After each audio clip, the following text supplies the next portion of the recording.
ایمان نہیں تھا تو صحابہ نے اپنی بیویوں کو بیوہ کیسے کروایا؟ اگر ایمان نہیں تھا تو حضرت بلال دیکھتے ہوئے انگاروں پر احد کرارا کیسے لگا رہا تھا؟ بلکہ وہ تو بزبان حال کہتے تھے فنا اللہ کی تہ میں بقا کا راز مضمر ہے، جسے مرنا نہیں آتا اسے جینا نہیں آتا۔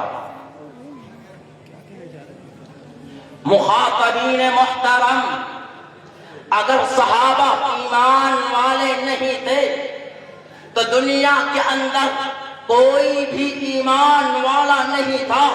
رب کعبہ کی قسم، وہ تاریخ کی بات کرتا ہے کہ تاریخ میں یہ آیا، تاریخ میں فلاں صحابہ نے یہ کہا۔ اگر یہ تاریخ میرے نبی کی یاروں کی تعریف کرتی ہے تو ایسی تاریخ کو میں سینے سے لگاتا ہوں، لیکن اگر یہ تاریخ سیدنا صدیق اکبر کی گستاخی کرے، اگر یہ تاریخ سیدنا فاروق اعظم کی گستاخی کرے، اگر یہ تاریخ حضرت عثمان کی گستاخی کرے تو ایسی تاریخ کو میں اپنی جوتوں کی نوک سے اڑانے کا ارادہ رکھتا ہوں۔ میں تسلیم ہی نہیں کرتا ایسی تاریخ کو جو صحابہ کرام کو نہ مانے۔ خبردار، ہم صحابہ پر کوئی اعتراض سننے کو تیار نہیں ہے، کوئی بات مت کرنا۔ ہم اس تاریخ کو ردی کے ٹوکری میں پھینکتے ہیں جس نے صحابہ کے لیے برے لفظ استعمال کیے ہو۔ میں تیرے لفظ کیوں سنوں؟ کیا میرے صحابہ کی عظمت کے لیے قرآن کافی نہیں ہے، آیتیں کافی نہیں ہے، احادیث کافی نہیں ہے؟ کیا ان کی تقدس کے لیے اللہ کی قسمیں کافی نہیں ہے کہ جن گھوڑوں پر وہ بیٹھے ہیں اور ان کے پاؤں زمین میں گئے ہیں؟ کیا اللہ نے ان گھوڑوں کی ٹانگوں کی قسمیں نہیں کھائی؟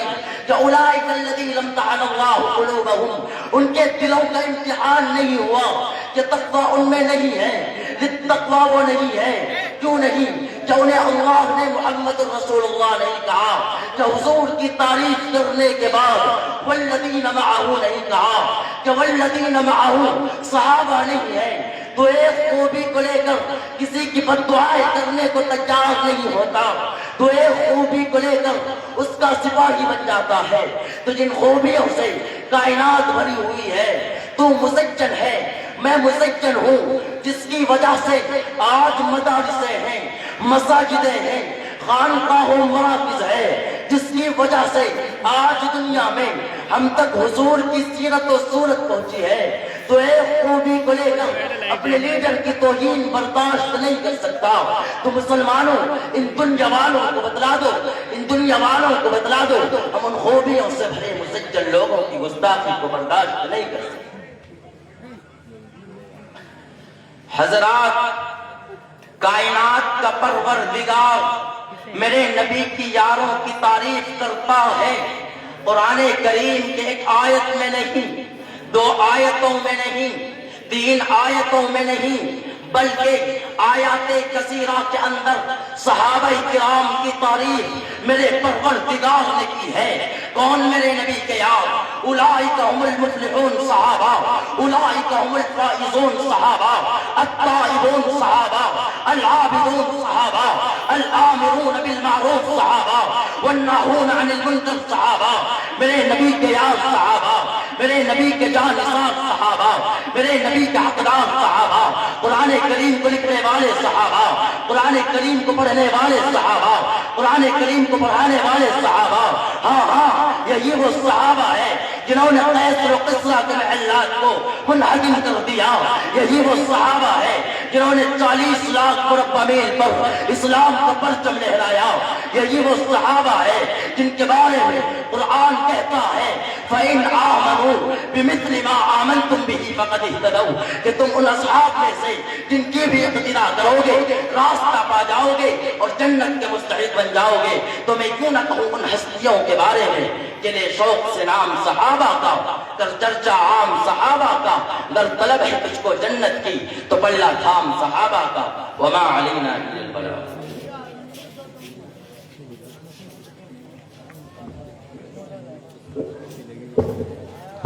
تسکین دل محزون ہوئی وہ سعی کرم فرما بھی گئے، تسکین دل محزون ہوئی وہ سعی کرم فرما بھی گئے، اس سعی کرم کا کیا کہیے تڑپا بھی گئے، پہلا بھی گئے۔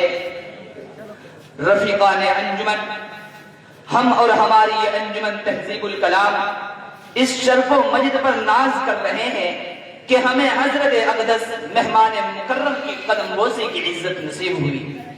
حضرت والا کی تشریف آوری ہمارے لیے باعث صدر افتخار ہے۔ ہم تہہ دل سے آپ کے شکر گزار ہیں کہ آپ نے اپنی بے پناہ مصروفیتوں اور حد درجہ مشغولیتوں کے باوجود اپنے اوقات ثمینہ ولا متناہی مصروفیات و مشغولیات میں سے قیمتی وقت نکال کر ہماری ادنا اور حقیر سی دعوت پر لبیک کہتے ہوئے ہماری بزم کو زینت بخشی اور ہم سب کی حوصلہ افزائی فرمائی۔ نیز اس موقع پر ہم جملہ اراکین بزم کی جانب سے حضرت اقدس مہمان مکرم کے نام بشکل نظم سپاس نامہ پیش کرنے کے لیے میں مدعو کر رہا ہوں جناب مولوی محمد شاہ دانش اور مولوی محمد عنایت اللہ پرنوی صاحبان کو کہ دکھاؤ حسن عالم سوز اپنی چشم پرنم کو، کہ دکھاؤ حسن عالم سوز اپنی چشم پرنم کو، جو تڑپاتا ہے پروانے کو رلواتا ہے شبنم کو۔ موضوع صاحبان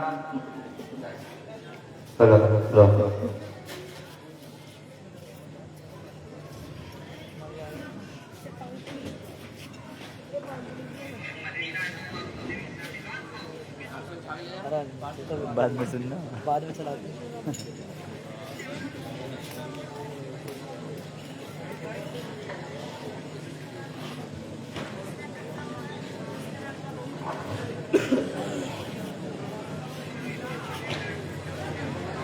تو بنائیں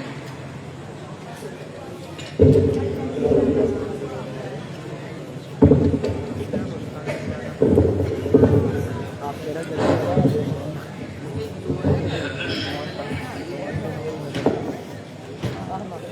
تین جنے دیکھیں یہاں پہ جانے چاہیے، تین جنے دیکھیں۔ سپاس نامہ بخدمت جناب عالی حضرت مولانا و مفتی غلام نبی صاحب قاسمی بموقع اختتامی پروگرام بزم تہذیب الکلام طلبہ صوبہ بہار و جھارکھنڈ۔ 5 ہو گئے۔ مقدر چم